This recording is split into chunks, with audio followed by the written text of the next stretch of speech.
Hi again.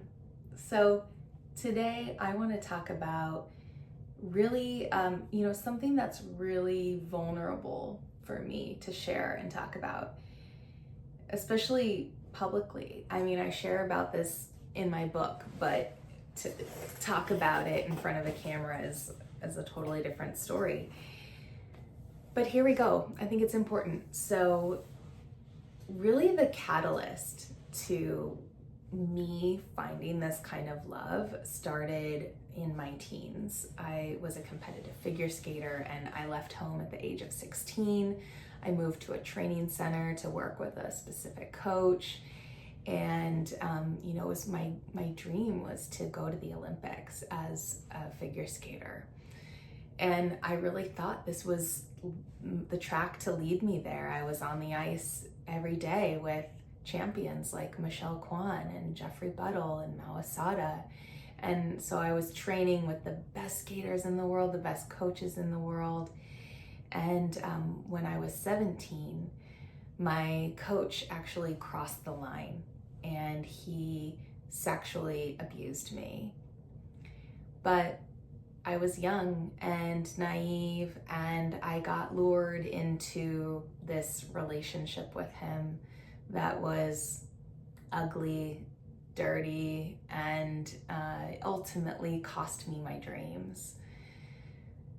So, I haven't always been lucky in love. And in fact, I had several relationships where a man used and abused me physically, sexually, emotionally. So, that was in my teen years. And then when I was 22, I was introduced to Nichiren Buddhism. And in Nichiren Buddhism, we chant the mantra Nam Myoho Renge Kyo.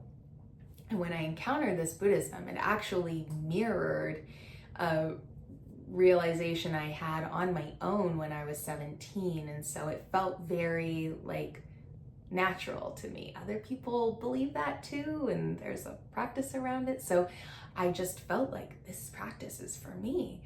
And the core of the practice is to self-reflect and to take responsibility for your own karma. So, you don't need to chant to do that, but that's just the vehicle that enabled me to do this. And so one of the first things that I confronted within myself in my Buddhist practice was, why do I attract men that abuse me? And what came to me, the wisdom that came to me, was that you don't value your own life. If you really valued your life, these men don't value you because you don't value yourself. And if you really valued yourself, would you let these people treat you that way? No. So I went on a mission to really understand what my value is. What do I have to offer? What do I have to bring? What makes me valuable? Why am I valuable? And through that process, it took a few years, honestly, of working on myself. But I finally came to this aha moment where I realized how much I have to offer and how truly valuable I am. And in that moment, I just decided whoever I end up with is going to be the luckiest person alive.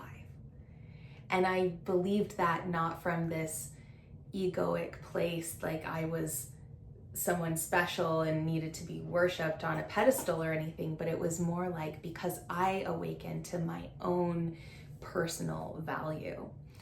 And when I first started dating Andre, I actually told him that. I said, I forget what we were talking about, but I said, well, I believe that whomever I end up with is going to be the luckiest person alive. And he said, don't you think that's a little conceited? And I said, no, because I know my value.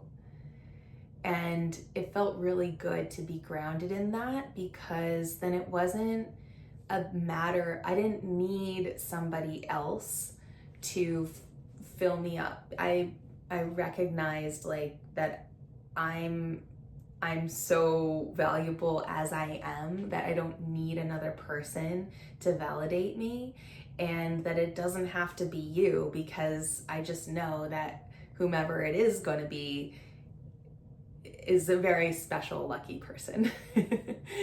and you know, fortunately it ended up being Andre. You know, he recognized that within me, and I'm pretty sure he feels that way to this day. And so having that realization is something that I want you to harness in your life. And so my book goes through exercises and ways for you to self-reflect and figure out like what makes you super valuable, what makes you unique and special, what makes you the type of person that whomever you end up with is going to be the luckiest person in the world. So that statement sounds like there can only be one, but no, it's like you are the luckiest person in the world for your partner, and they are for you.